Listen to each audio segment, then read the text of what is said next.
Today's topic is going to be about hypothermia and things that you can do to prepare yourself against hypothermia and just plain staying warm and having a good time in the great outdoors.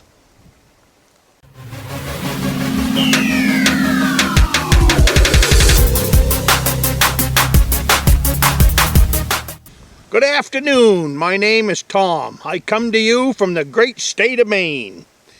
I have one reason you should subscribe to this channel. This channel is all about the great outdoors, and I guarantee you will like the content that is on this channel.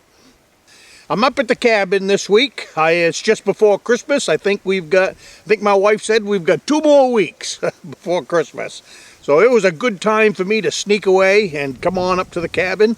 I've gone for a hike today. I'm out in the swamp behind the cabin. As you can see behind me, I hope you can see, I'm in some cattails. So, but the reason I'm in these cattails is it's a pretty windy day. The temperature when I got up this morning was about 3 below zero. So between the wind and all of that, it's noontime now. I got out here, I don't know, a couple of hours ago. This time of year, I start talking about building fires and the importance about building fires. Why is it important to you that you be able to build a fire? More than just with a match, or more than just with a lighter. And the reason I come about this way is because I'm old enough to remember when you could actually buy a really good Bic lighter. I'm also old enough to remember when you could buy a really nice wooden match. And little by little over the years, companies have done away with the quality, or laws have come in and done away with the materials that they could use from back then. So my thought is in the future, some of these things might even become worse than they are already. So it would be a good idea, at least that's the way I think about it. It's a good idea to know how to build a fire with different methods, not just because of survival. I realize that every video out there is about survival, survival, survival. For the most of us, that's not ever going to be an issue. And I would think for the most of us that are watching this video right now, that would never be an issue for you as far as survival, survival, survival. It's more about good quality equipment.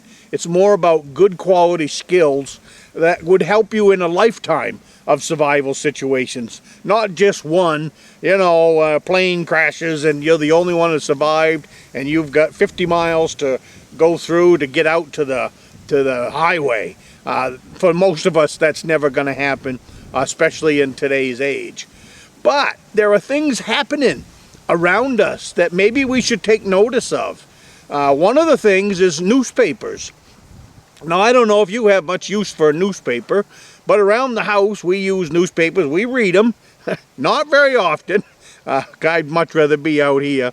But anyways, newspapers are one way that a lot of homeowners build fires in their wood stoves. Grab a fistful of newspapers and some kindling, and you build a fire in your wood stove, and voila, you have heat. Well, you got to be living under a rock to not notice that a lot of newspaper places are closing daily, yearly. In this state, I think we used to have 13 newspapers. Now, don't hold me to these numbers. I'm just going by what I'm rattling off the top of my head. But it seems like this state used to have 13, 15 newspapers, maybe even more. I believe now that we're down to as far as one owner of a newspaper, and it might be 3 places that this thing is going out.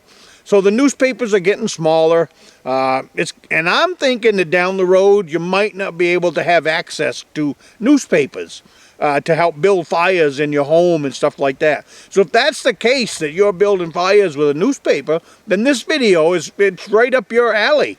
Let's talk about different ways that we can build a fire outside of a newspaper. One is these cattails behind me. Now there's different theories on these. So this is the East Coast, and I have a really good friend on the West Coast. I'm in Maine, and my friend is over in California. And he really likes the tops of these cattails. And he can get a fire going with them quite nicely from what I've seen on his videos. But I find it at least over here, now I don't know if it's a different kind of cattail or his cattails are drier than us. That's the only thing that I can imagine, because it's the West Coast and they have a lot more wind out there. I guess they call them the Santa Ana winds and stuff like that. Now I'm talking completely from what I have learned. I have never been to California. But the cattails here on the East Coast, I find the tops of these things to be hit or miss when it comes to building fires. And especially if you want to use a flint and steel, and it's a flash burn if you do get them to go. So what I like better is I like the grass part of these things, because I can turn that bottom into a nice nest. And I can get that going with a piece of charred punk wood or a piece of charred cloth and get a nice fire going with the grass part. Where I have had, as far as on this side of the country, I have had really bad luck getting the head going. But that's not to say that I'm not going to spend more time practicing with it. Because one thing I've learned about these YouTube videos is someone else might know a really good trick. And my friend over there, his name is Jack D. If you want to check out his station or his channel, just type in Jack D. And you'll see he builds fires with cattails and builds them with the top. So, but if I always said if one man can do it, then so can I. So I'm thinking that if he has good luck with that top, then this winter I'm going to spend a little more time with that top. And I'm gonna experiment with it and see if I can get it to work as well as he does. And at the same time, maybe he can work with the grass pot and show me some tricks out there, what they can do with the bottom. I know for us here with charred punk wood, this bottom piece makes an excellent grass tinder bundle in the wintertime. And this is all about wintertime. Because in the wintertime, this is about the only thing that's above the snow line. You have, in our state, you have birch bark, you have birch trees. You can have 6 feet of snow and still get to these grass bundles as far as this cattails are going. And a lot of places in this state have cattails. I don't know if you can't tell, but the wind is really quite blowing. And every once in a while, you might hear it. But this makes a nice place to hunker down. Everybody talks about building shelters and all of that. I don't build shelters. Rare do you see me build a shelter. But you will find me hunkering down in stuff like this. You can get in here and very easily knock down a circle area and start laying that stuff down. Look, I mean, it's sticking thieves in there. You can lay that stuff down until you've got 2 feet on the ground, and you can put 2 feet over the top of you if you wanted to. With no problems at all. And boom, you got yourself a shelter. And you got all kinds of stuff to burn. It'll burn fast. But you've got enough behind me. I mean, this stuff goes on for miles. So you could burn this. The tree line isn't too far away, so you could go get yourself some firewood, drag that into your little nest that you've built in these cattails, and you've got yourself a pretty good shelter.